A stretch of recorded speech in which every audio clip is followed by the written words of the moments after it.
우리 변화와 성숙으로 이끄는 성경 읽기 원리 총 7가지 중에서 벌써 5번째고 4월까지 하면 이제 끝이 납니다. 이쯤 되면 그 원리들을 이제 반 이상 지나갔기 때문에 거의 다 또 휘발되고 까먹었을 것 같은데, 우리 적혀져 있는 거 우리 어떤 것들을 배우는가 한번 상기하고 시작했으면 좋겠습니다. 첫 번째 원리 뭐였나요? 천천히 자세히 주의 깊게 읽는 거였습니다. 두 번째 성경 읽기 원리는 뭐였나요? 저자가 무슨 말을 하고 싶었던 것일까?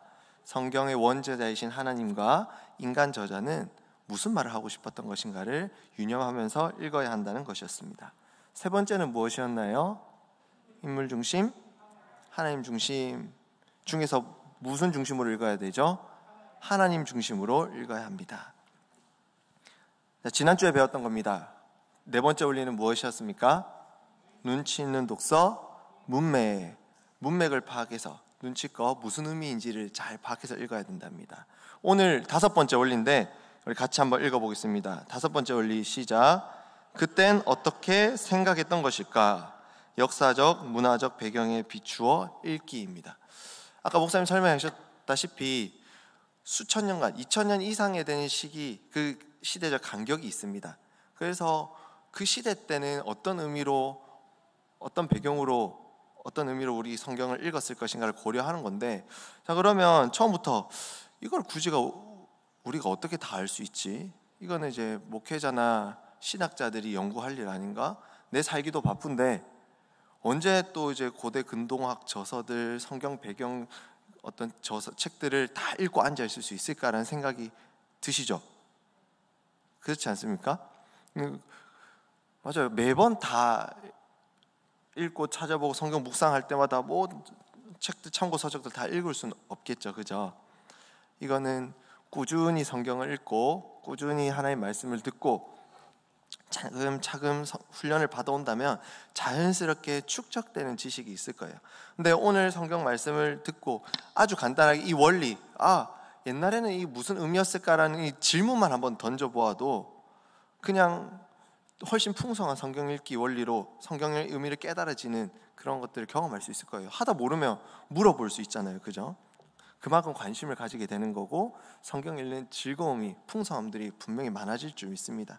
그래서 이것들을 우리 성도님들한테 어떤 책을 읽고 보십시오, 어떤 식으로 하십시오라고 다 얘기하기는 힘들지만 몇 가지를 오늘도 소개하면서 같이 이런 관점으로 성경의 몇 가지 본문들을 같이 보면서 재밌게 성경 이야기들을 함께 배워봤으면 좋겠습니다. 자, 첫 번째 1번 역사적, 문화적 배경을 고려한 읽기. 강의 안 적혀있는 거 우리 같이 한 목소리로 읽어보도록 하겠습니다. 시작.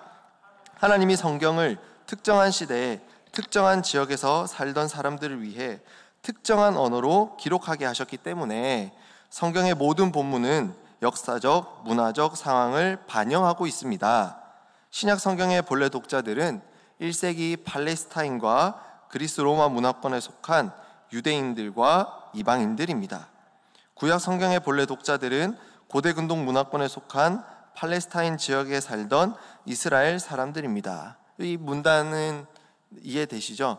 성경을 처음 읽었던, 성경 인간 저자가 적어서 그 성경을 처음 읽었던 사람들은 구약 성경은 이스라엘 백성들이었을 거고, 신약 성경은 예수를 믿게 된 유대인들이나 이방인들이었을 거다라는 말입니다. 자, 다음 단락도 같이 한번 읽어볼까요? 시작. 본래 독자들과 오늘날 독자들 사이에는 매우 넓은 역사적, 문화적 간격이 존재합니다. 그 간격을 뛰어넘어 성경 본문의 원래 의미를 파악하려면 반드시 성경 시대의 역사와 문화를 알아야 합니다. 성경의 메시지는 그것이 주어진 본래의 역사적, 문화적 상황을 고려하지 않고서는 제대로 파악할 수 없습니다. 네, 우리가 정확하게 그 상황과 배경을 알아야 그 풍성한 의미들, 정확한 의미를 파악할 수 있습니다. 성경은 1차적으로는 특정한 그 시대에 특정한 사람들, 독자들에게 주어진 말씀입니다. 근데 그 시대로 끝난 말씀이냐? 아니죠. 오늘날을 살고 있는 주의 백성들에게도 여전히 유효한 살아계신 하나님의 말씀이라는 겁니다. 그러면 그것을 어떻게 우리가 읽어낼 수 있고 배울 수 있고 할 수 있는지 오늘 한번 몇 가지 실습을 해보는 겁니다. 상식들도 좀 쌓아보고요. 첫 번째, 먼저 여러 가지가 있는데 제가 한 개씩 정도만 오늘은 가져왔습니다. 먼저 성경의 기록 목적이 당시 시대의 역사를 기록하는 당시 그 시대의 또 역사의 사실들을 기록해서 알려주는 목적은 아니잖아요. 성경을 기록한 목적이 주전 1세기에는 어떤 일이 있었고 로마의 어느 황제 때는 무슨 사건이 있었고 이런 것을 기록하는 게 목적이 아니지 않습니까? 하나님 나라의 진리를 가르쳐 주는 게 성경 기록 목적이기 때문에 그 당시 역사에 관한 여러 가지 팩트들, 자세한 정보들은 모두 제공해 주지는 않습니다. 성경 자체에서는요.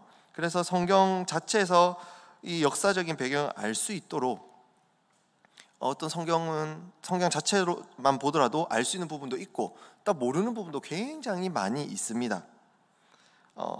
그렇기 때문에 성경 저자가 기록하지 않은 그 역사적인 어떤 정황들, 배경들을 우리가 알면은 예언자들이 예언했던 것들, 사도들이 활동했던 것들, 그 연대들, 어떤 사건 속에서 이루어진 것인지, 어떤 지리적 요건 속에서 쓰여진 것인지를 알면 그 성경이 말하고자 하는 그 본문의 의미를 명확하고 풍성하게 알 수 있다는 그 사실을 우리는 오늘 알게 될 거예요.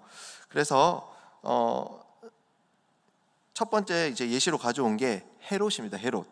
우리 성경을 보면 복음서 사도행전을 읽어보면 헤롯 왕이라고 적힌 부분들이 몇 군데가 나옵니다. 그런데 성경만 보면은 다 똑같은 헤롯 같아요. 이 헤롯도 저 헤롯 같고 저 헤롯도 이 헤롯 같고 그렇습니다. 방송실은 그 헤롯 족보 한번 띄워주셨으면 좋겠습니다. 엄청 간단한 거예요. 사실 이 족보가 소위 말하는 개족보입니다. 굉장히 복잡합니다. 안에도 여럿이고 막 이런데 안에 다 빼고 성경에서 헤롯이라고 이름으로 명명된 그 헤롯은 저 여러 족보들 중에서 누가 있냐면 첫 번째로 헤롯 대왕이 나옵니다. 그리고 또 누가 있냐면 헤롯 안티파스, 여기 강의안에는 분봉왕 헤롯이라고 된 사람이 헤롯 안티파스입니다. 헤롯 대왕의 아들이죠. 그리고 헤롯 대왕의 또 다른 아들의 손자인 헤롯 아그리파 1세, 이 세 명의 헤롯이 성경 복음서와 사도행전에 나타납니다. 먼저 헤롯 대왕은 어떤 사람이냐면 마태복음 2장에 나타나는데요. 예수님이 탄생하셨다는 소식을 듣고 어떤 사건이 있었습니까? 베들레헴 그 가까운 지역에 있는 2살이의 아이들을 다 죽여라 명령을 내린 그 헤롯이 저기 제일 꼭대기에 있는 헤롯 대왕입니다. 그리고 헤롯 안티파스, 분봉왕 헤롯은 누구냐면 마가복음 6장에 나타나 있는데 세례 요한을 처형한 헤롯입니다. 세례 요한이 저 헤롯 안티파스가 자기 이복 형제의 아내 헤로디아라는 사람이 있었는데 그 헤로디아를 좋아해가지고 자기가 아내를 삼아버리거든요. 그것을 두고 세례 요한이 책망을 합니다. 너 그거 잘못됐어. 그래가지고 나중에 헤롯 안티파스가 세례 요한을 목을 잘라서 죽이는 사건이 나옵니다. 그 헤롯을 분봉한 헤롯 안티파스입니다. 또 헤롯 아그리파 1세는 누구냐면 이제 사도행전 12장에 나오는데 야고보도 참수하고 베드로를 옥에 가두기도 하면서 이제 헤롯 안티파스가 근데 유대인들한테 인기는 많았어요. 되게 일은 잘했거든요. 그래서 막 헤롯 안티파스 신이다 하면서 막 추앙을 하자 헤롯 안티파스 기분 좋았겠죠. 그래서 하나님께 영광을 돌리지 않았다 해가지고 벌레에 먹혀 죽은 그 헤롯이 헤롯 아그리파 1세입니다. 성경만 보면은 다 헤롯 왕이라고 되어 있기 때문에 이 헤롯 왕이 누구 헤롯 왕인지 다 똑같은 사람인지 알기 어렵습니다. 하지만 이런 역사적인 1세기의 자료들, 글들을 통해서 또 이런 역사적인 상식들을 통해서 이 헤롯이 저 헤롯이구나, 헤롯 대왕이구나 이런 사실만 알아도 뭔가 성경이 좀 더 명확해지고 분명해지고 입체적으로 다가오는 즐거움을 느낄 수 있을 겁니다. 자, 그럼 넘어가서 이제 문화적인 배경을 고려해서 성경 읽기를 한번 해보겠습니다. 먼저 한번 성경을 읽어볼까요? 고린도후서 2장 14절 말씀입니다. 고린도후서 2장 14절 말씀 같이 읽어보겠습니다. 시작. 항상 우리를 그리스도 안에서 이기게 하시고 우리로 말미암아 각 처에서 그리스도를 아는 냄새를 나타내시는 하나님께 감사하노라. 아멘. 자, 이 말씀이 저도 공부하기 전에는 전혀 이게 감을 못 잡은 말씀이었습니다. 바울이 마지막에 하나님께 감사하노라고 했는데 질문 적어 놓은 것처럼 바울은 무엇 때문에 하나님께 감사한다고 했을까요? 여기서 뭐 그리스도의 향기라 하는 그 찬양의 가사에 나오는 그 향기도 또 언급이 되는데, 바울은 왜 갈라디아서 2장 14절에서 무슨 연유로 하나님께 감사한다고 하고 있을까요? 사실 이 바울의 고백은 이 당시 살았던 사람들은 아무것도 아니에요. 다 이해하기 쉬워요. 왜냐하면 그 당시 다 쓰는 언어고 그렇기 때문에. 우리 여러분들 이제 나이가 좀 있으신 분들은 댕댕이가 뭔지 알기 어려울 텐데, 댕댕이가 뭔지 아십니까? 다 아시네요. 저는 안지 그렇게 오래 안 됐거든요. 부끄럽지만 댕댕이란 말이 멍멍이란 말이에요. 글자를 쓰면 이제 잘못 쓰면 멍멍이를 댕댕이로 이렇게 보게 쓰게 된다는데, 이 세대 간에도 보면 잘 모르겠으면 나중에 여기 젊은 청년들한테 한번 여쭤보시길 바랍니다. 세대 간에도 이런 문화적인 차이가 있죠. 쓰는 용어들의 차이가 있지만 젊은 친구들은 댕댕하면 다 압니다. 아, 귀여운 멍멍이. 근데 댕댕이 하면 이게 뭐 어른들은 이게 뭐 뭘 댕댕 치는 건지 뭐 알 길이 없죠. 그런 것처럼 당시에 이 고린도후서 2장 14절에서 바울이 이 말씀을 항상 우리를 그리스도 안에서 이기게 하시고 우리로 말미암아 그리스도를 아는 냄새를 맡은 하나님께 감사하노라 했을 때는 그 쓰였던 단어 표현들이 확 와닿는 거예요. 이해하기 너무 쉬운 거예요. 우리는 어떻습니까? 이 팔레스타인 지역 사람도 아니고 대한민국 사람이고 지금 살아가는 시대는 주후 2021년입니다. 어쩔 수 없이 이 시대를 연구해야 되고 공부를 해야 명확히 이해할 수 있게 됩니다. 어떤 의미냐, 어떤 문화적 배경이 있냐, 이 말씀은 로마의 개선행진하는 그 이미지를 빌려서 감사의 표현을 하고 있습니다. 모르셨죠? 알 길이 없죠. 그죠? 저도 공부하면서 알게 된 건데, 개선행진 이미지를 빌어서 감사의 표현을 하고 있는 게 이 본문의 말씀입니다. 여기서 보면 이기게 하시고라는 부분 찾았습니까?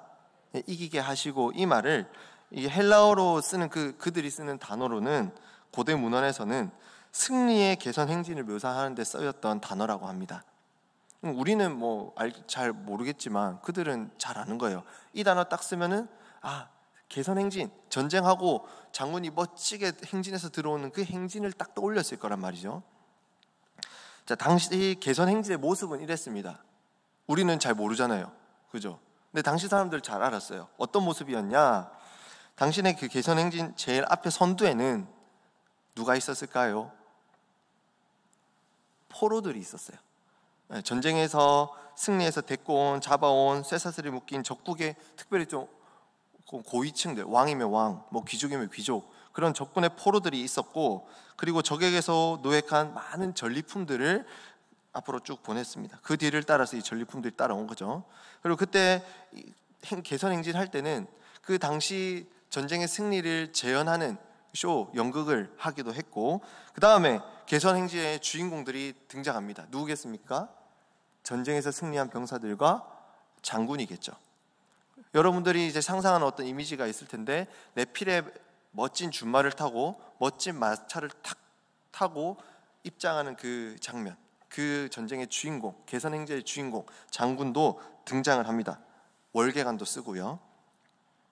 자, 이런 이미지가 딱 떠오를 겁니다. 이를 통해 이제 로마의 개선 행진과 관련해서 사용했던 이기게 하시고라, 이 말은 사실 그 당시 사람들이 딱 봤을 때 이기게 하시고라는 의미보다는 어떤 의미로 받아들이냐면, 개선 행진이잖아요. 그 전쟁의 승리를 경축하다라는 의미, 또는 개선 행진에서 승리의 증표로 끌고 온 포로들 있잖아요. 전리품들 있잖아요. 그런 걸 생각하면서 개선 행진에서 뭐 끌고 가다라는 이런 의미로 이기게 하시고 이렇게 번역한 이 단어를 사용했다고 합니다.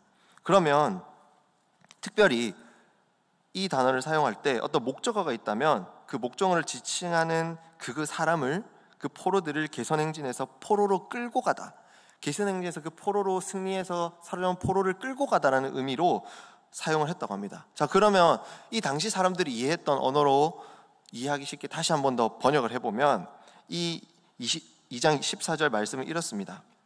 그러나 그리스도 안에서 우리를 항상 승리의 개선 행진 중에 끌고 가시는 하나님께 감사하노라. 승리의 개선 행진 중에 끌고 가시는 하나님께 감사하노라. 이렇게 번역을 할 수 있습니다. 바울은 이런 영적인 승리의 개선 행진에서 그 포로를 승리의 개선 행진으로 자기를 포로로 된 자기를 끌고 가시는 하나님께 감사하고 있다는 겁니다. 조금 이해도 하기 좀 어렵죠. 그 개선 행진에서 바울이 자신이 포로라는 겁니다. 개선 행진 앞에 승리한 장군 승리에서 이긴다는 의미가 아니라 바울이 감사하는 것은 개선 행진에 끌려가는 포로, 자기가 그 포로 됐다는 사실에 감사하는 거예요. 이게 또 왜 그렇냐? 좀 어렵습니다. 그죠? 그러니까 졸리고 막 잠 오면 막 피곤하고 하면 이게 뭐 도대체 뭔 말인지 하니까 한번, 근데 이해하고 나면 굉장히 재밌어요. 아, 이런 의미구나. 한번 잘 들어보세요. 바울이 어떤 사람이었습니까? 제일 처음에 예수님을 믿기 이전에 교회를 핍박하고 예수 믿는 자들을 박해하던 사람이었습니다. 그렇지 않습니까? 그렇게 하나님을 대적하는 자가 바울이었는데, 그런 바울을 하나님께서 다메섹 도상으로 가는 길에서 굴복시키셨죠. 완전히 꼬꾸라뜨리셨죠. 이제 예수 만나고 예수 믿는 자로 변화시켰습니다. 복음의 일꾼이 되게 하셨습니다. 하나님의 대적이었던 바울이 이제 하나님의 포로가 된 거예요. 그래서 이 포로는 바울이 사용했던, 내가 개선행진의 영적 전쟁에서 하나님은 승리하셨고 그 승리한 전쟁의 포로로 자기가 되어 있다. 이 포로는 수치스럽고 부끄럽고 패배감에 젖은 포로가 아니라 감사와 기쁨이 넘치는 그 포로라는 사실입니다. 자신을 굴복시킨 하나님의 승리, 이전에 예수님을 박해하고 교회를 박해했던 자신을 굴복시켜서 승리하신 그 하나님의 승리와 능력과 은혜를 증언하는 포로가 된 사실에 감사하는 거예요. 포로가 더 악랄할수록, 강할수록, 높은 지위에 있을수록 그 전쟁에 승리한 장군은 영광을 누리고 박수를 받게 되는 것처럼, 그만큼 자기가 하나님의 승리에 포로된 사실을 감사하고 있다는, 그 감사를 바울은 드리고 있는 것입니다. 자신을 개선행진 포로로 끌고 가시면서 포로된 자신을 통해 하나님의 승리와 권능과 은혜를 만천하에 드러내실 수 있기 때문에 바울은 감사한 겁니다. 이해했던 것과 좀 많이 다르지 않습니까? 그러면 이 말씀 우리에게 또 적용하고 받아들이면, 이전에 예수를 믿지 못하고 예수를 알지 못하고 복음을 알지 못했던 우리가 이제 그 복음에 굴복되어서, 하나님의 주권적인 사랑에 우리가 굴복되어서 이제 우리의 삶을 통해서 내가 그 영적 전쟁에 승리하신 하나님의 포로가 되어서 나를 통해, 변화된 나의 삶을 통해, 포로된 나의 삶을 통해, 하나님께 포로된 나의 삶을 통해 마음껏 주님 영광 받으시는 그 사실로 감사하는 건데, 이 바울의 감사가 우리 삶의 감사가 또 됐으면 좋겠습니다. 아멘이십니까? 예. 이렇게 성경을 보면 또 너무 재밌죠? 저만 재밌습니까? 앞으로 더 재밌게 하여 주옵소서. 자, 이제 지리적 배경으로 넘어가 보겠습니다. 예. 지리적 배경을 보시면 간단하게 한번 넘어가 볼게요. 성경을 보면 단에서 브엘세바까지라는 표현이 종종 등장합니다. 단에서 브엘세바까지. 이 표현을 우리 한반도로 따지자면, 쉽게 설명하면 백두에서 한라까지란 말입니다. 백두에서 한라까지. 우리 지도 한 번만 보여주실까요? 방송 시에 감사합니다. 이게 표시가 좀 희미한데, 저 지도 영역 표시되는 것 중에 제일 위에 가면 좀 희미하게 노란색으로 동그라미 쳐져 있는 그곳이, 찾으셨습니까? 잘 안 보이죠?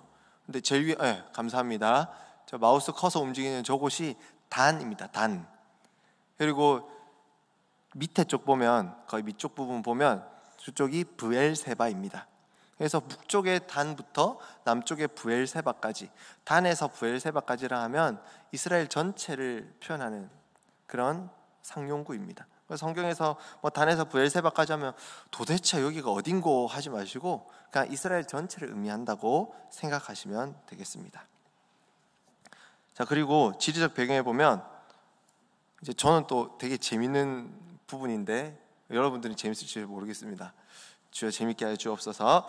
자, 계시록 3장 15절 16절 말씀도 한번 읽어보고 이 지리적 배경으로 이 말씀 한번 설명을 드리도록 하겠습니다. 라오디게아 교회에게 주시는 말씀입니다. 터키의 일곱 소아시아 7교회 에서보드 사빌라 이 7교회 중에 마지막 라오디게아 교회에게 주신 말씀 중에 나온 말씀인데 우리 한 목소리로 15절 16절 같이 한번 읽어볼게요. 시작. 내가 내 행위를 아노니 내가 차지도 아니하고 뜨겁지도 아니하도다. 네가 차든지 뜨겁든지 하기를 원하노라. 내가 이같이 미지근하여 뜨겁지도 아니하고 차지도 아니하니 내 입에서 너를 토하여 버리리라. 아멘. 질문입니다. 여기 적혀 있죠. 내가 차든지 뜨겁든지 하기를 원하노라 라고 하는 이 말씀은 어떤 뜻일까요? 1번 우리 한번 손들어 봅시다. 1번 차갑든지 뜨겁든지 해야 한다. 한번 손들어 보세요. 예. 몇 분 계시네요. 2번 무슨 말이냐? 뜨거워야지. 뜨거워야 한다. 예, 또 몇 분 계시네요. 감사합니다. 아니다. 3번 차가워야 한다. 와, 아무도 안 들어서 들었어요? 하고 싶었대요. 예. 한 분 있습니다. 한 분. 예. 자, 이제 설명을 이제 해드릴 테니까 한번 답이 뭔가 유추해 보시기 바랍니다. 이게 굉장히 사실 해석이 몇 가지가 있었는데 요즘에 이제 거의 한 가지로 주된 해석이 정해져 있습니다. 여러분들 신앙생활은 하나님 앞에서 냉랭하고 감정의 기복도 없이 냉랭하고 이성적인 판단만 하면 됩니까? 안 됩니까? 하나님 앞에서 어찌 그 복음을 깨닫고 주님의 사랑을 느끼는데 가슴이 뜨거워지지 않을 수 있습니까? 없습니까? 뜨거워지지 않을 수 없죠. 어떻게 그 주님의 그 사랑을 느꼈는데 감정이 전혀 요동이 없을 수 있겠습니까? 하나님을 만나고 주님을 아는 복음을 아는 자들은 뜨겁게 주님을 사랑하고 뜨겁게 신앙생활 해야 되는 줄 믿습니다. 차가워서는 안 되는 거예요. 라고 이제 설명을 하면 참 열정적이고 좋은데 그건 아니라는 뜻이겠죠. 그렇죠? 네. 그러면 이런 뜻일까요? 뜨거워도 되고 뜨겁든지 차든지 해야 되니까 뜨거운 거는 이런 이미지. 열정적으로 기도하고 열정적으로 섬기고 자 차가워야 된다. 아 이건 뭘까? 주의 말씀을 볼 때는 냉철하고 정확하게 하나님의 말씀을 분별해야 되는 거구나. 뜨겁든지 차든지 뜨겁고 차가워야 되구나. 이렇게 받아들여야 되는 것일까요? 자 우리 한번 살펴보겠습니다. 지금 우리가 하고 있는 맥락이 어떻습니까? 지금 위치가 어디입니까? 지리적 배경이잖아요. 그죠? 이 당시 라오디게아라는 지역 그 근처의 지역의 지리를 정확히 알아야 이 말씀이 확 와닿는 거예요. 아까 말씀드렸던 것처럼 미지근하다, 뜨겁다, 차갑다는 이미지를 가져왔을 때 이 당시 사람들은 탁탁 그 지역과 어떤 것을 말하는지 바로바로 탁탁 알았을 거란 말이죠. 사실 우리는 지금 잘 모르니까 공부를 해야 되는 거예요. 자, 어떤 내용이냐? 뭐 계속 밑밥하고 설명 안 해주는데 이제 시작하도록 하겠습니다. 이 뜨겁다, 차갑다 이 말은 이제 은유적 표현인데요. 봅시다. 이제 또 밑밥 한 번 더 깔게요. 제가 오늘 고신대를 갔다 왔는데 고신대를 가면 고신대 그 입구에서 도서관까지 이 거리를 이제 고신대 하는 사람들을 그냥 우스갯소리로 골고다 언덕이라 합니다. 왜 골고다 언덕이라 하냐? 고신대 한번 가보신 분들은 바로 압니다. 근데 이걸 안 가보신 지리를 모르는 분들은 아 역시 신앙의 유산을 물려주기 위한 그런 대학교구나. 대학 교정을 거닐 때도 주님의 십자가를 묵상하며 걷는 골고다 언덕이라 하구나. 아 그 언덕을 걸을 때 뭐 주님을 묵상하는 길인가? 라고 생각할 수도 있겠죠. 근데 고신대를 한 번만이라도 가보신 분들은 그만큼 고난하고 힘든 가파른 길이라는 것을 단번에 알 수 있습니다. 이 라오디게아 이 말씀도 마찬가지입니다. 이제 진짜 시작할게요. 라오디게아는 주전 3세기경에 세워진 도시입니다. 이 근처에는 또 어떤 도시들이 있냐면 히에라볼리라는 도시가 있고요. 또 근처에 골로새서 하는 그 골로새라는 도시가 있습니다. 그런데 이 라오디게아라는 도시가 이 큰 도시들 사이에 있어가지고 교통의 중심지고, 그러다 보니까 상권이 발달하고 부자 도시가 됐어요. 돈이 많아졌단 말이죠. 근데 이 도시에는 하나의 문제점이 있었습니다. 공급할 물이 없어요. 그래서 물을 땡겨올 데가 없어가지고 어떻게 했냐면, 이 라오디게아에 한 8km 정도 떨어진 곳에 데니즐리라는 곳이 있는데, 거기까지 수도관을 쭉 연결을 한 거죠. 그 데니즐리라는 곳에 온천물이 이제 나오거든요. 뜨끈한 온천물이. 수도관을 쭉 연결해서 물을 공급하는데 문제가 있습니다. 그 물이 석회질 물인 거예요.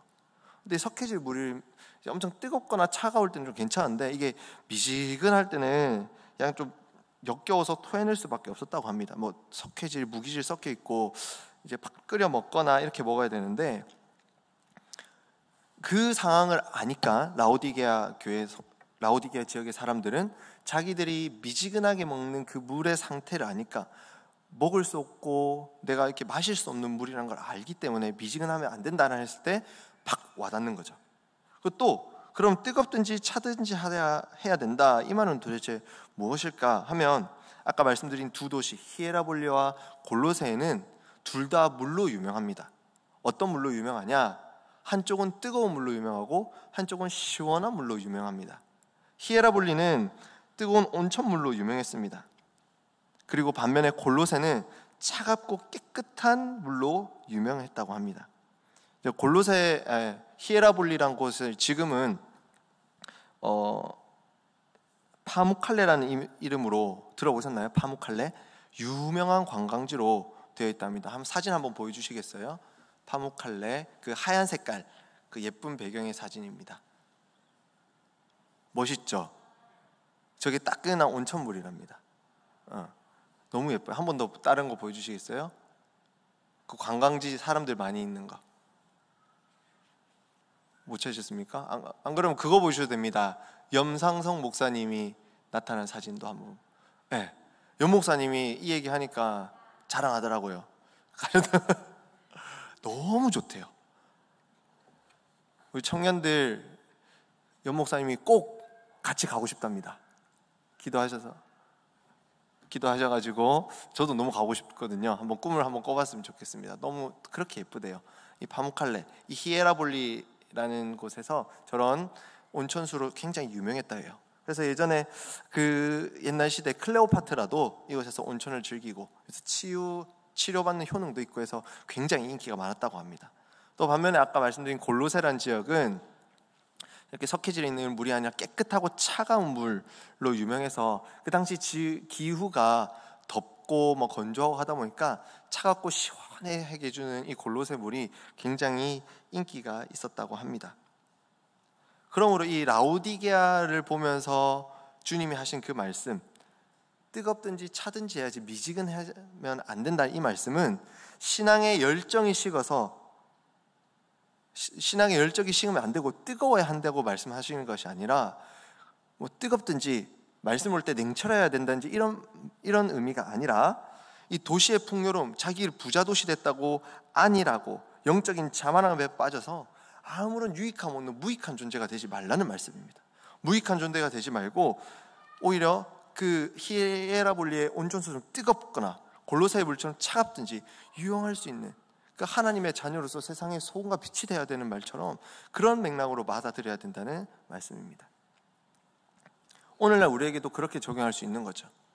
내가 영적인 어떤 하나님 앞에 뜨거움이 식어서 이 말씀을 보면서 이러면 안 되겠다라고 하는 것이 아니라, 내가 주를 믿고 이제 내 생활이 많이 윤택해졌는데 그 안일함에 빠져서 하나님을 향한 사랑도 이웃을 향한 섬김도 없이 아무런 세상 속에서도 소금과 빛의 역할을 감당하지 못하고 무익한 자로 되지 아니하고 뜨겁든지 차든지 해야겠구나, 그렇게 하나님의 영광을 나타내고 온 세상 사람들이 나를 보면서 하나님의 영광을 볼 수 있는 그런 존재가 되어야겠구나, 사람을 살리는 섬기는 자가 되어야겠구나, 아까 목사님 말씀하셨던 것처럼 개인의 신앙에서 넘어가서 이제 공동체 신앙으로 넘어갈 수 있겠구나, 이렇게 우리가 적용할 수 있다는 말씀입니다. 재밌지 않습니까?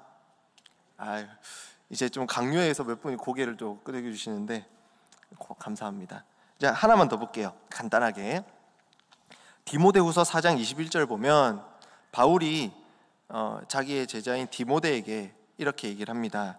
디모데후서 4장 21절 보면 제가 한번 읽어볼게요. 너는 겨울 전에 어서 오라 까지만 봐도 됩니다. 바울이 디모데한테 빨리 오랍니다. 자기한테. 근데 언제까지 오라 하냐면 겨울 전까지 오라 합니다. 바울이 왜 겨울 전까지 디모데에게 오라 했을까요? 네? 추워서? 죄송해요. 전 아직 여기서 잘 못 듣겠어요. 옷이 없어서. 옷이 없어서. 맞아요. 겨울 되니까 춥고, 그죠? 또 옷이 더 많이 필요하고, 옷이 없을 수도 있겠죠. 근데 이 말은 이 당시 문화적 배경을, 지리적 배경을 알면 겨울은 굉장히 돌풍이 많이 불었다 합니다. 그래서 항로 자체가, 배를 타고 갔어야 되는데 항로 자체가 겨울에는 불가능한 거예요. 배를 타고 가는 것이. 그런 지리적 배경 때문에, 이유 때문에 바울은 겨울 전에, 백길이 닫히기 전에 오라는 뜻으로 이렇게 얘기한 겁니다. 또 경제적인 배경을 봐도 되게 재밌습니다. 이게 두 가지를 제가 적어놨는데, 하나는 이제 달란트 비유고 하나는 용서할 줄 모르는 종 비유. 이것이 1만 달란트 빚진 종 비유인데, 이 둘 다 이제 달란트라는 말이 나오잖아요. 여러분, 달란트가 어느 정도 되는지 감이 오시나요? 우리 초등부 친구들이 얼마 전에 달란트 잔치 했는데 30달란트, 50달란트 이렇게 했는데, 이 달란트의 개념을 들으신 분도 있겠지만 알고 나면 이제 깜짝 놀랍니다. 달란트 비유해 보면 주인이 타국으로 떠나면서 종들에게, 어떤 종에게는 5달란트, 또 어떤 종에게는 몇 달란트죠? 2달란트, 또 어떤 종에게는 1달란트 이렇게 맡깁니다. 근데 1달란트 받은 종은 일을 똑바로 안 하고 하지 않고 고이 모셔놨다가 다시 제공하잖아요. 다시 주님 여기 있어요 이렇게 하잖아요. 이걸 보면서 1달란트 받아서 속상하겠구나. 고작 1달란트 가서 뭐 하겠어, 뭐 할 수 있는 게 있겠어, 이렇게 생각할 수 있는데, 당시 이 달란트는 뭐냐면, 그 달란트의 개념만 알아도, 경제적인 개념만 알아도 어마어마하다는 것을 알 수 있어요. 달란트는 당시 금은 이런 중금속의 그 중량을 나타내는 단위이기도 했고요. 또 화폐 단위로는 당시 이제 데나리온이라는 개념이 있는데, 데나리온과 비교해서 또 이 화폐 단위로 달란트를 얼마나 되는지 짐작을 할 수 있습니다. 그래서 1달란트라고 하면 당시 중량으로 치면 한 26kg에서 36kg 정도 됐다고 합니다.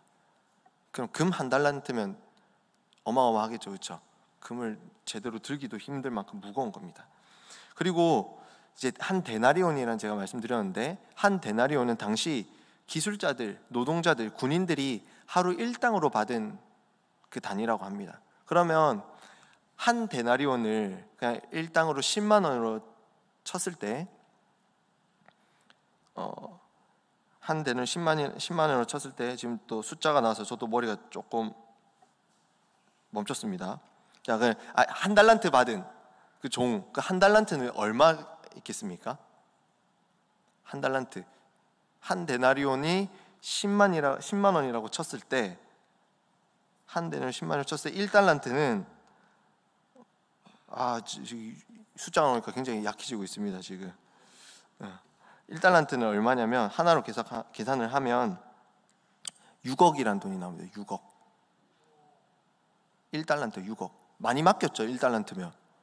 조금 맡겨서 삐져서 그랬다 이렇게 해석하면 안 되는 거겠죠. 경제 개념만 봐도. 그런 거면 많이 맡긴 거예요. 그리고 이제 1만 달란트 빚진 자 비유, 용서할 줄 모르는 종의 비유 보면은 뭐라고 돼 있냐면, 1만 달란트 빚진 자가 탕감을 받고 가다가 자기가 옛날에 100데나리온 빚진 자가 있었는데 용서 안 해줬다, 내놔라고 막 한 거 감옥에 가둔 거예요. 그러면 이제 또 우리 단순 계산을 한번 해보도록 하겠습니다. 이거는 제가 너무 큰 단위라 적어왔습니다. 자, 1데나리온이 10만 원이라고 쳤을 때, 여기서 1만 달란트라고 하면 한화로 환산을 해보면 6조 원이라는 돈이 됩니다. 6조 원. 6조 원을 제가 또 한번 계산을 해봤는데, 월급이 500만 원 받는 월급쟁이라고 합시다. 부럽습니다. 저도 500만 원 받아보고 싶은데 500만 원이면 괜찮잖아요, 그죠? 500만 원 월급을 받는 사람이 단 한 푼도 안 쓰고 몇 년 동안 갚으면 6조를 갚을 수 있을까요? 10만 년을 갚아야 됩니다. 한 푼도 안 쓰고. 어마어마한 돈인 거예요. 어마어마한 돈. 그거를 탕감받았어요. 근데 100데나리온 빚진 사람에게 가서 자기는 그 6조 원을 탕감받아 놓고 100데나리온 빚진 사람한테 용서하지 않고 자기 용서받았으면 그런 얘기거든요. 그럼 100데나리온은 얼마냐? 1000만 원. 10만 원으로 계산했을 때 100데나리온은 1000만 원이에요. 물론 큰 돈이지만 월급 500만 원 받으면 두 달만 좀 아무것도 안 쓰고 모으면 갚을 수 있는 돈이거든요. 그러면 얼마나 이 사람이 용서할 줄 모르는 악한 자였는가를 우리가 더 피부에 와닿을 수 있는 겁니다. 자, 그러면 이 당시 역사적 배경, 지리적 배경, 경제적 배경 이런 여러 가지 배경들을 통해서 성경을 이런 의미구나라는 것을 알 수 있었는데, 그럼 이런 의미의 성경 말씀을 제일 먼저 읽었을 독자들이 있을 거 아닙니까? 그죠? 성경을 볼 때는 가장 먼저 읽었을 그 독자들이 누구인가? 그 독자들은 어떠한 상황에서 이 성경 말씀을 받아들였을까를 생각해 볼 수 있어야 합니다. 그래야만 이 성경의 말씀의 정확한 의미가 뭔지를 깨달을 수 있는 것입니다. 그럼 두 번째로 넘어가서 본래의 독자를 고려한 읽기 한번 보도록 하겠습니다. 첫 번째 단락 같이 읽어보겠습니다. 시작. 성경의 본래 독자는 오늘의 우리가 아닙니다. 구약 성경의 본래 독자들은 고대 근동 문화권에 속한 팔레스타인의 이스라엘 사람들이었고, 신약 성경의 본래 독자들은 팔레스타인과 그리스 로마 문화권에 속한 유대인들과 이방인들이었습니다. 성경의 본래 독자가 우리가 아니라서 서운하신가요? 아니, 괜찮습니다. 본래 독자 우리 아니지만 분명하게 우리를 위한 하나님의 말씀이거든요. 나중에 그까지 한번 나아갈 볼 텐데, 이제 두 번째 문단도 한번 같이 보겠습니다. 시작. 하나님은 특정한 역사적, 문화적 상황 속에서 본래의 독자들에게 말씀하셨습니다. 그리고 그들에게 말씀하신 것을 통해 오늘 우리에게도 말씀하십니다. 이것이 하나님 의사소통 방식입니다. 그러므로 하나님이 우리에게 주시는 말씀을 깨달으려면 하나님의 말씀을 처음 받은 독자들이 누구이며 또 그들이 어떤 상황에서 그 말씀을 받았는지 알아야 합니다. 자, 예를 들어서 마태복음 19장에 여기 적힌 것 강의 안에 있는 것처럼 재물 많은 청년 이야기가 나옵니다. 정말 선하고 율법을 잘 지켰던 청년인데 이제 더 어떻게 좀 선행을 더 하면, 무엇을 더 하면 영생을 얻을 수 있습니까? 이런 얘기를 하면서 예수님과 대화하던 중에 나온 말씀이 마가복음 19장 21절 말씀입니다. 한번 읽어볼까요? 시작. 예수께서 이르시되 내가 온전하고자 할진대 가서 내 소유를 팔아 가난한 자들에게 주라. 그리하면 하늘에서 보화가 내게 있으리라. 그리고 와서 나를 따르라 하시니. 예수님이 그 부자 청년에게 이렇게 말씀하셨습니다. 너가 온전해지고자 할진대 네 소유를 다 팔아서 나눠주라고 합니다. 자, 그럼 이 말씀은 누가 누구에게 한 말씀입니까? 예수님이 부자 청년에게 한 말씀입니다. 이런 거 생각하지 않고 예수님이 하신 말씀이니까 당연히 지금 나에게 주신 말씀이라고 생각하고 내 소유를 다 팔아서 가난한 자들에게 나눠주라. 야, 내 소유를 다 팔아서 역시 가난한 나에게 그대로 주면 되겠네. 이렇게 해석하면 안 되겠죠. 지금 또 우리 가진 것도 별로 없는데 내 모든 거 다 팔아가지고 가난한 자에게 다 나눠줄 수 있습니까? 그렇게 여유가 있으신 분들이 많아지기를 소망합니다. 말하셨으면 좋겠어요. 물론 보편화시킬 수는 없지만 특정한 경우에 이런 말씀이 감동으로 다가와서 개인의 삶에 역사할 수 있겠죠.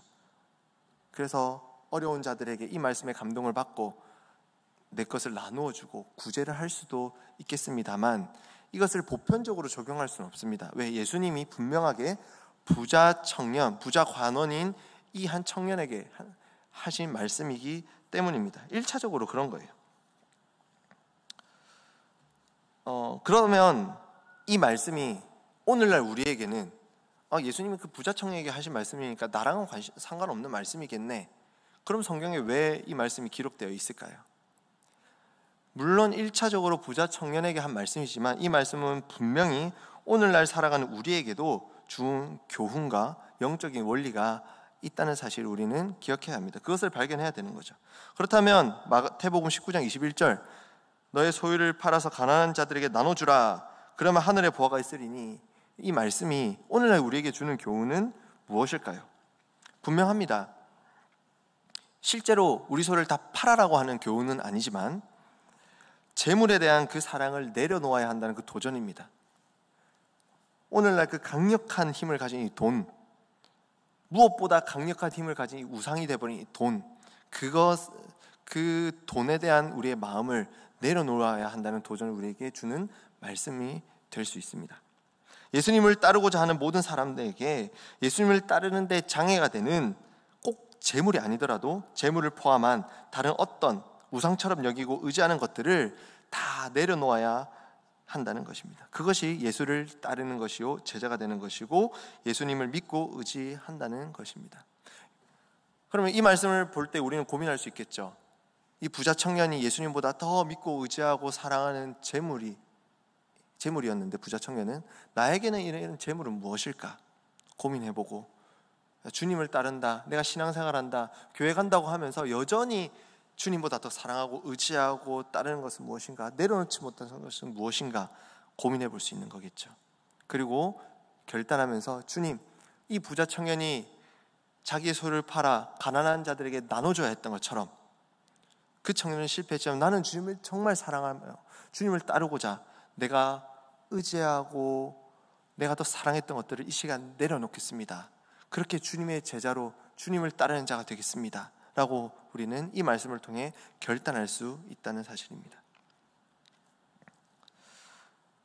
그래서 이 처음에는 본래의 독자가 누구인지 이렇게 고민하고 어떤 상황에서 받아들이는지 우리가 생각을 해봐야 됩니다. 나아가서 방금 이렇게 해석했던 것처럼 그 본래의 독자가 읽었던 그 상황과 의미를 이제 오늘날 살아가는 나에게, 오늘날 신앙생활하는 우리에게 적용시킬 수 있어야 합니다. 왜냐하면 하나님의 말씀은 죽은 말씀이 아니라 2000년 전에 3000년 전에 기록된 그때 끝나는 그 말씀이 아니라 지금도 살아 역사하시는 말씀인 줄 믿습니다. 그렇기 때문에 우리에게 이 말씀 적용되는 거예요. 살아있는 말씀인 거예요. 그래서 세 번째로 넘어와서 오늘의 독자를 위한 교훈 찾기, 제가 한번 읽어보겠습니다. 한번 잘 눈으로 따라서 읽으면서 들어주세요. 이렇듯 성경을 읽을 때 본래의 독자를 고려해야 합니다. 그러나 그걸로 그치면 안 되고 오늘날 우리에게 어떤 말씀을 하시는지 깨달을 수 있어야 합니다. 왜냐하면 성경은 모든 시대의 모든 사람에게 동일한 하나님의 말씀, 살아계신 하나님의 말씀이기 때문입니다. 그래서 넘어가서 헤르만 바빙크라는 저명한 신학자는 이렇게 얘기했습니다. 한번 같이 읽어볼까요? 헤르만 바빙크가 한 말. 시작. 성경은 결코 메마른 이야기도 옛날 연대기도 아니며 항상 살아있고 영원하고 신선한 말씀으로 하나님이 현재 이 시간 항상 자기 백성에게 주는 것이다. 성경은 항상 계속하여 우리에게 말하는 하나님의 말씀이다. 하나님은 성경 안에서 매일 자기 백성에게 헤르만 바빙크가 이렇게 얘기했습니다. 살아계신 하나님의 말씀이란 거죠. 성경을 바르게 이해하려면 본문의 당대의 역사가 어떠했는지, 문화가 어떠했는지 그것을 비추어서 읽는 단계를 이제 거쳐야 되지만 그것을 머무르면 안 되고 나아가 오늘 우리에게 어떤 말씀인지 교훈을 찾는 단계까지 나아가야 우리에게도 또 의미가 있지 않습니까? 하나님은 그렇게 역사하시는 하나님이십니다. 예를 들어서 갈라디아서 5장 2절로 3절 말씀을 가져왔는데 이것은 이제 어떻게 읽어내야 할지 같이 한번 살펴보도록 하겠습니다. 우리 2절 말씀 같이 한번 읽어보겠습니다. 시작. 보라, 나 바울은 너희에게 말하노니 너희가 만일 할례를 받으면 그리스도께서 너희에게 아무 유익이 없으리라. 내가 할례를 받는 각 사람에게 다시 증언하노니 그는 율법 전체를 행할 의무를 가진 자라. 이렇게 말씀하고 있습니다. 자, 먼저 질문을 한번 보시면 바울은 할례를 받지 말라고 합니다. 자, 그렇다면 할례는 할례 받는 것은 죄입니까? 할례를 하라고 했던 그 율법은 또 다 나쁜 것이 됩니까? 이런 질문이 나올 수 있겠죠. 이 말씀에서는 할례 하지 말라고 하거든요. 갈라디아 성도들에게 사도 바울이 너네 할례하면 안 돼. 할례 지금 하지 마. 무익하는 거야. 그리스도께서 무익하게 돼. 예수님 십자가에 죽은 거 다 무익하게 돼버려. 너네 할례 하지 마. 이렇게 얘기하거든요. 할례가 굉장히 나쁜 것으로 오해할 수 있습니다. 자, 그러면 이전에 이 당시의 문화들, 의미들, 당시의 의미들, 당시 첫 번째 독자인 갈라디아 교회 성도들에 대해서 먼저 한번 살펴보고 오늘날 우리에게는 이 말씀이 어떻게 적용될 수 있는가까지 한번 살펴보도록 하겠습니다. 먼저 할례는 아브라함 때부터 이어져 온 유대인들의 종교 의식이죠. 바울 당시에도 이 유대인들은 당연히 할례를 행했습니다. 물론 오늘날 대한민국에서 비뇨기과에서 포경수술을 하러 갈 때 내가 주님의 택하신 자녀야라는 경건하고 거룩한 마음을 가지고 종교의식을 행하듯이 비뇨기과를 찾는 사람은 없을 것입니다. 하지만 이 당시에는 그 할례가 굉장히 중요했거든요. 유대인들에게 자랑이고 유대인들의 징표가 두 가지가 있었다면 하나는 율법이요, 하나는 할례였습니다. 그만큼 유대인들에게는 중요하고 결정적인 게 할례였습니다. 그런데 이 바울이 할례하지 말라 했는데 이 상황은 도대체 어떤 상황 속에서 할례를 하지 말라라고 했던 것일까요? 자, 바울이 처한 상황을 보면 갈라디아서를 처음 읽을 갈라디아 지역의 교인들은 이방인 성도들이었습니다. 유대인들이라기보다 대부분 이방인 성도들이었습니다. 자, 이곳에서 바울이 복음을 열심히 전했어요. 예수 그리스도를 믿음으로 구원을 받을 수 있습니다 라는 이신칭의의 교리로 열심히 복음을 전했습니다. 자, 그런데 바울이 갈라디아 지역을 떠난 후에 그 종교 본토, 지금은 수도권이죠, 예루살렘에서 예수님을 믿는 유대인들이 갈라디아 지역으로 오게 돼요. 근데 그들이 바울이 정한 복음과는 다른 복음을 전하게 됩니다. 예수님을 믿음으로 구원받을 수 있다는 그 놀라운 복음의 진리를 가르치고 전했는데, 그렇게 교회를 세워갔는데 예루살렘에서 온 몇몇 사람들이 아니다, 너네 예수님 믿어야 되는 거 맞는데 그것만 해서는 안 되고, 야, 너네 할례 안 해서 되겠냐? 야, 너네 율법 안 지켜서 되겠냐? 다 해야 된다라고 가르친 거예요. 다른 복음을 전한 것이죠. 예수님을 믿기는 하지만 여전히 유대인의 관습, 그 사고, 생각에서 벗어나지 못했던 이들이 반드시 할례를 행하고 율법을 행해야 의롭게 되고 구원받을 수 있다고 가르쳤습니다. 근데 당시에 굉장히 매력적으로 보이는 거예요. 사도 바울은 갈 때마다 자기가 사도라고 변증도 해야 됐고 옛날에 교회를 박해하던 사람이었는데 예루살렘 종교의 수도권에서 본토에서 이렇게 딱 온 사람들이 야, 우리 율법을 해간다고 얼마나 경건해 보이고 멋져 보였던지 혹했던 것 같습니다. 그래서 그 가르침에 넘어갔던 거예요. 그래서 바울은 할례를 구원의 조건으로, 의롭다 함의 필수 조건으로 가르치는 그 자들의 가르침을 따르지 말아야 한다는 그 맥락 속에서, 그런 배경 속에서 할례를 받지 말라고 경고한 겁니다. 그 맥락 속에서 한 말씀이 방금 읽었던 갈라디아서 5장 2절, 3절 말씀이었던 거예요. 자, 그러면 오늘날 우리에게는 이 말씀이 어떻게 적용될 수 있겠습니까? 이제 포경수술하면 안 됩니까?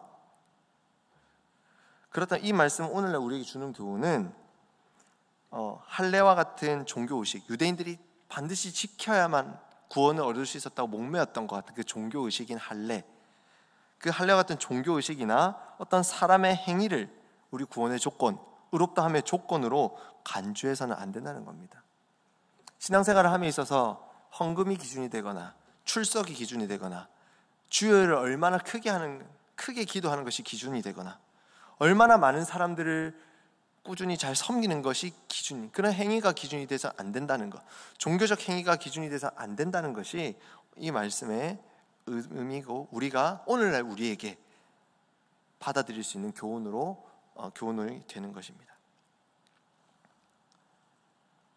그래서 성경을 볼 때 다시 한 번 더 반복하면 당시의 배경과 처음 읽었던 독자들의 상황을 고려한 후에 그 원리, 보편적인 원리를 가지고 오늘 우리에게 적용할 수 있어야 됩니다. 자, 이것을 그럼 또 우리 성도님들 이런 마음 드실 것 같아요. 우리가 어째다 제가 열심히 공부해서 그렇게 잘 가르치는 목사가 되도록 하겠습니다. 그럴 때 잘 흡수하시고 세월이 지나서 하나하나 신앙의 지식도 쌓여가면서 나중에 어떤 성경 본문을 읽을 때 그런 말씀들의 배경도 알고 풍성함을 누리는 기쁨을 누렸으면 좋겠습니다. 자, 이제 마지막으로 요한복음 4장 말씀 같이 읽고 또 이런 역사적 문화적 배경을 가지고 이 말씀 한번 같이 읽어보고 마쳤으면 좋겠습니다. 요한복음 4장 긴 얘기인데요, 16절로 26절까지만 같이 한번 교독해서 읽고 설명을 하도록 하겠습니다. 한 절씩 교독해 보겠습니다. 이르시되 가서 내 남편을 불러오라.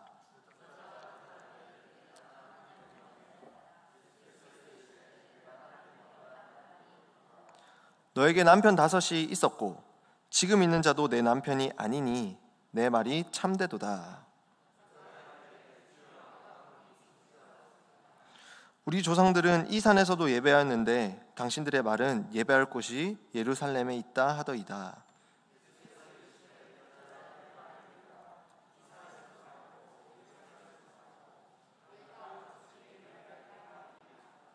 너희는 알지 못하는 것을 예배하고 우리는 아는 것을 예배하노니 이는 구원이 유대인에게서 남이라.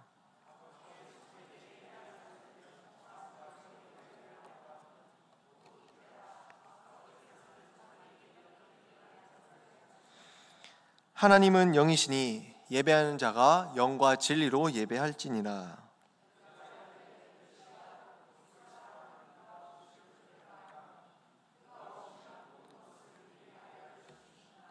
예수께서 이르시되 네가 말하는 내가 그라 하시니라. 아멘. 여기서 이 말씀은 우리가 설교도 많이 들었을 거고 이번 요한복음 묵상하면서도 보셨을 거고 참 널리 알려진 말씀입니다.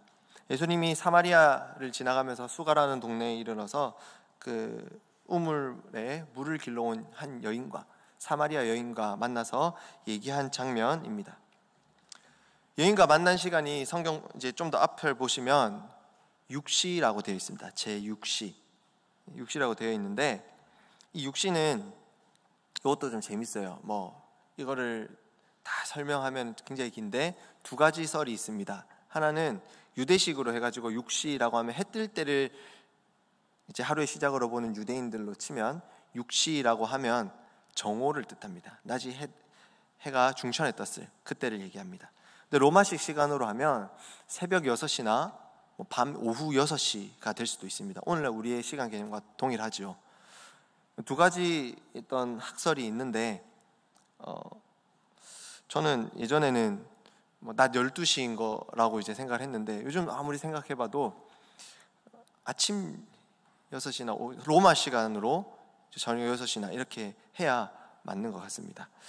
아무튼 여러 가지 두 가지 학설이 있습니다. 그거는 이 여인에 대한 얘기를 지금 하고 싶은 건데요. 이 사마리아 여인은 예수님과 대화 중에 보면 남편이 이전에 몇 명 있었다고 되어 있습니까? 5명이 있었습니다. 그리고 지금도 남편은 아니지만 동거하는 남자가 있다고 되어 있습니다. 자, 그러면 이 질문을 제가 적어놓은 것처럼 이 사마리아 여인은 성적으로 굉장히 타락한 여인이었을까요? 이런 질문을 던질 수 있는 거죠. 남편이 많았으니까 성중독자인가? 그만큼 성적으로 타락한 자인가? 아니면 남자를 꼬실 수 있는 능력자인가? 이런 생각을 해볼 수도 있습니다. 그런데 이 당시에 여자들의 위치와 이 결혼의 어떤 문화들을 역사적 문화적 배경을 잘 알면 이 사마리아 여인을 단순히 성중독자, 창녀와 같은 사람이라고 판단할 수 없다는 사실을 깨닫게 됩니다. 당시는 어땠냐면 1세기 당시 이 사마리아 사회에서 여자에게는 이혼을 요구할 권리가 없었습니다. 문서를 보면 몇 가지 경우가 있어요. 남편이 직업이 무두장이라든가 되게 몇 개 없어요. 몇 가지 이유 빼고는 여자가 이혼을 요구할 권리가 없었습니다. 남편에게만 그 권리가 있었던 거죠. 그리고 정당하게 이혼을 했다 한들 그게 한두 번이지 이게 5번씩 이혼을 하고 결혼을 다시 하고 할 수는 없었던 사회가 당시 사회였습니다. 그리고 또 우리 성경의 내용을 보면 예수님이 간음하다가 잡힌 여자, 그 사건 혹시 아십니까? 간음하다가 잡힌 여자한테 와서 예수님이 뭐라고 하셨냐면 요한복음 8장 11절 말씀인데 제가 한번 읽어볼게요. 나도 너를 정죄하지 아니하노니 가서 다시는 죄를 범하지 말라고 합니다. 죄를 지적하세요. 내가 정죄를 안 하는데 너 죄 지은 거거든. 다음에 또 이 죄를 범하면 안 돼. 회개를 촉구하는 말씀을 하십니다. 분명히 간음하다 잡힌 여인에게는요. 근데 이 간음하고 성적으로 타락한 여인이, 사마리아 여인이 그런 여인이라면 예수님이 이 여인에게도 그런 얘기를 했을 법한데 요한복음 4장에 보면 너 이 성적으로 타락한 죄를 다시는 범하면 안 돼. 회개해야 돼 라는 말씀이 없어요. 오히려 이 여인과의 대화는 굉장히 좀 고차원적으로 느껴집니다. 예배에 대한 얘기를 합니다. 오실 메시아에 대한 얘기를 합니다. 그런 거 보면 이 두 가지 사실, 당시 역사 문화적 배경으로 봐서 이 결혼을 함부로 여자가 몇 번씩이나 하고 이혼을 마음대로 할 수 있는 배경이 아니었다는 사실, 예수님이 이 여인을 이 간음한 죄라고 책망하지 아니했던 사실을 통해서 적어도 이 여인은 음란한 여인은 아니라는 사실을 우리는 알 수 있습니다. 도리어 이 여인은 이 남성 중심의 사회에서 피해자, 무슨 이유인지 모르겠어요. 5번이나 결혼한 거 보면 이건 제 생각인데 외모는 꽤 예뻤을 것 같습니다. 남자는 동서고금 막론하고 2000년이 지나도 변하지 않는 진리가 있습니다. 예쁜 여자를 좋아합니다. 아멘이십니까? 왜 동의를 안 하시죠? 거짓의 형이 충만하면 안 되는데. 그래서 이 5번 결혼한 걸 보면 예뻤을 것 같아요. 이건 제 추측이에요. 5번 결혼을 했는데 남자가 이전에 남편이 5명이라는 것은 버림받았을 것 같아요. 뭐 몸에 병이 있던지 아이를 못 낳는 뭐 병이 있던지 무슨 이유인지 모르겠는데 어떤 결함이 있어서 그런지 계속 버림을 받아서 버림받는 불쌍한 여인이라고, 불쌍한 여인인 거죠. 그래서 불쌍한 여인 아니면 아까 우리 담임 목사님 뭐라 하셨습니까? 계대 결혼 말씀하셨잖아요. 남편이 결혼할 때마다 죽어버리는 거예요. 계대 결혼 제도를 통해서 이제 동생이 형수를 아내로 취하는 이기. 룻기에 보면은 어떻습니까? 룻기에 보면 그 나오미의 아들 말론 기럐이 모압으로 이사 갔는데 나오미의 아들 둘이 있었는데 아이를 못 낳고 다 죽어버리잖아요. 그래서 그 계대 결혼법에 의해서 보아스가 이제 서열 2번째로 한 명 못 하겠다고 자기가 계대 결혼을 이어서 이제 나오미의 그 가정을 책임지고 룻을 아내로 맞아들이니 그 맥락에서 뭐 사실 확률이 되게 낮을 것 같아요. 5번이나 다 남편이 죽었다는 게, 그죠? 결혼할 때마다. 야, 그럼 6번째 사는 사람은 공포에 떨고 있을 것 같아서 나도 죽는 거 아니야? 하지만 예쁘니까 내가 살아본다, 뭐 이런 거 아니겠어요? 상상을 해보는 건데, 그래서 아마 제가 여러 정황을 상상을 하고 추측을 했을 때, 배경을 생각했을 때 이 여인은 버림받은, 결혼할 때마다 버림받은 불쌍한 여인이 아니었나 싶습니다. 자, 그렇다면 이제 오늘날 또 우리에게 이 말씀을 가져와 보면 예수님은 그 성적으로 타락하고 더러운 여인이 아니라 버림받은, 결함이 있고 연약한 불쌍한 그 여인을 만나 주셨다는 거예요. 일부러 사마리아로 지나가시면서 그 불쌍한 여인, 상처 덩어리 여인, 회복이 할 수 없는 그 여인을 일부러 만나 주신 겁니다. 그 여인을 만나 주셔서 놀라운 영적인 진리, 너랑 만나고 있는 내가 그 그리스도다, 메시아라는, 내가 너를 만났다, 이제 너희가 영이신 하나님께 영으로 예배할 수 있다, 놀라운 영적인 진리들을 얘기해 주셨다는 사실입니다. 오늘날 이 여인이 만약에 창기였다면 창녀를 만나 주신 예수님, 뭐 이렇게 해석이 될 수도 있는데 그것이 아니라 오늘날에도 돌이킬 수 없는 상처, 내 힘으로는 감당할 수 없는 아픔에 빠진 주의 자녀들을 주님께서는 찾아오신다는 사실입니다. 찾아오셔서 나의 구원자 되주신다는 이 말씀입니다. 그 하나님께 영으로 예배하며 교제할 수 있다는 말씀이 이 사마리아 여인과 만났던 이 말씀에서 우리가 얻을 수 있는 교훈이고 주님이 우리에게 주시고자 하는 메시지라는 사실입니다. 재밌죠?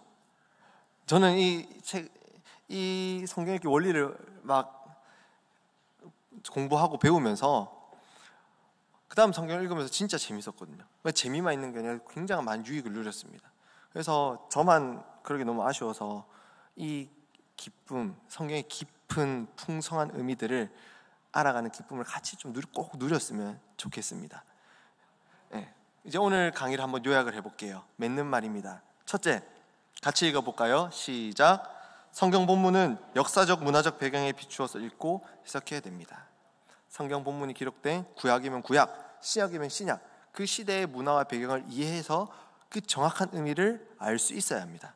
그 다음에 두 번째로는 시작. 성경의 본래 청중이나 독자들을 고려해야 합니다. 그 배경 속에서 이 성경 말씀을 읽었을 독자들은 어떻게 이해했을 것인가, 어떤 의미로 받아들였는가를 이해해야 합니다. 거기서 그치는 것이 아니라 마지막 세 번째입니다. 시작. 하나님이 성경 본문을 통해 오늘의 독자들에게 주시는 보편적인 교훈을 찾아야 합니다. 하나님의 말씀은 수천 년 전에 기록된 말씀, 그때 사람들만을 위해 기록된 말씀이 아니라 지금도 살아있어서 우리의 혼과 영과 골수를 찔러 쪼개기까지 하는 사람을 변화시키는 놀라운 능력의 말씀인 줄 믿습니다.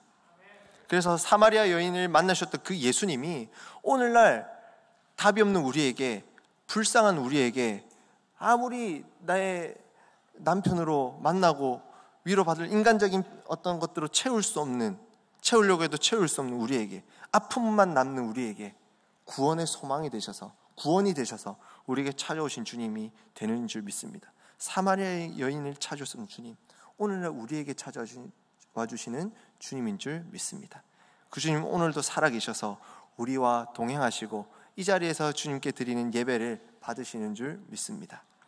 하나님은 영이시니 이제 강의는 끝났습니다. 영과 진리로 하나님 앞에 예배했으면 좋겠습니다. 긴 시간이 아니겠지만 함께 찬양하며 기도할 때에 영이신 하나님, 이 자리에 임재하신 하나님, 우리와 함께 하시는 하나님 함께 만나고 그 주님과 동행하고 그 주님의 은혜를 마음껏 누리며 그 은혜에 흠뻑 젖고 돌아가는 오늘 이 저녁 시간이 되었으면 좋겠습니다.